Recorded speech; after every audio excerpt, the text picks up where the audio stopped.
Chapter 65. The Whale as a Dish.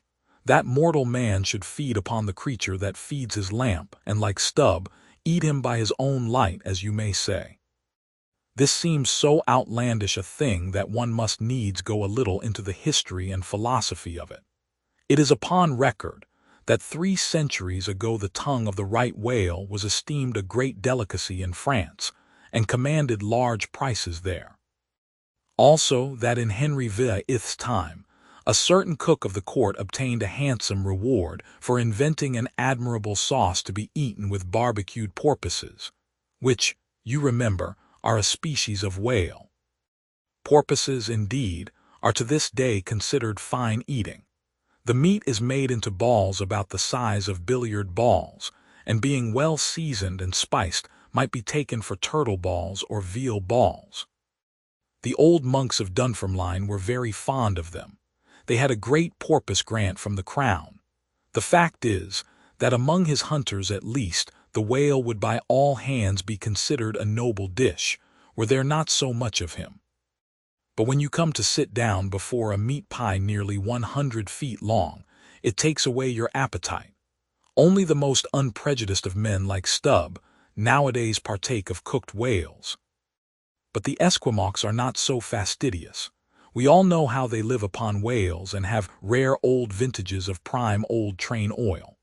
Zagranda, one of their most famous doctors, recommends strips of blubber for infants, as being exceedingly juicy and nourishing. And this reminds me that certain Englishmen, who long ago were accidentally left in Greenland by a whaling vessel, that these men actually lived for several months on the moldy scraps of whales which had been left ashore after trying out the blubber.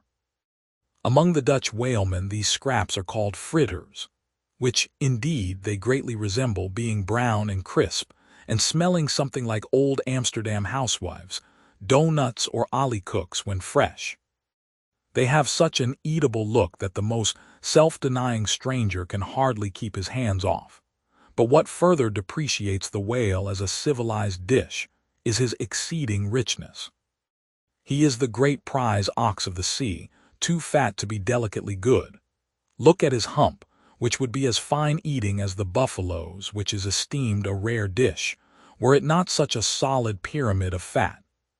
But the spermaceti itself, how bland and creamy that is, like the transparent, half-jellied white meat of a coconut in the 3rd month of its growth, yet far too rich to supply a substitute for butter. Nevertheless, many whalemen have a method of absorbing it into some other substance, and then partaking of it. In the long try watches of the night, it is a common thing for the seamen to dip their ship biscuit into the huge oil pots and let them fry there a while.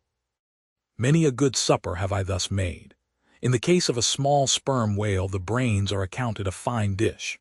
The casket of the skull is broken into with an axe, and the 2 plump, whitish lobes being withdrawn, precisely resembling 2 large puddings.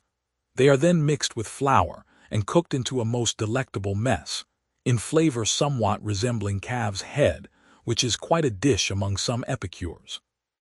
And everyone knows that some young bucks among the epicures, by continually dining upon calves' brains, by and by get to have a little brains of their own, so as to be able to tell a calf's head from their own heads, which, indeed, requires uncommon discrimination.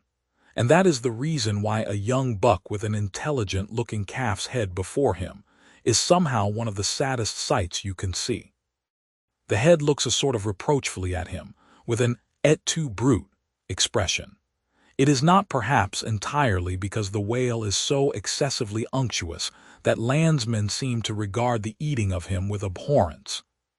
That appears to result, in some way, from the consideration before mentioned, i.e. that a man should eat a newly murdered thing of the sea, and eat it too by its own light.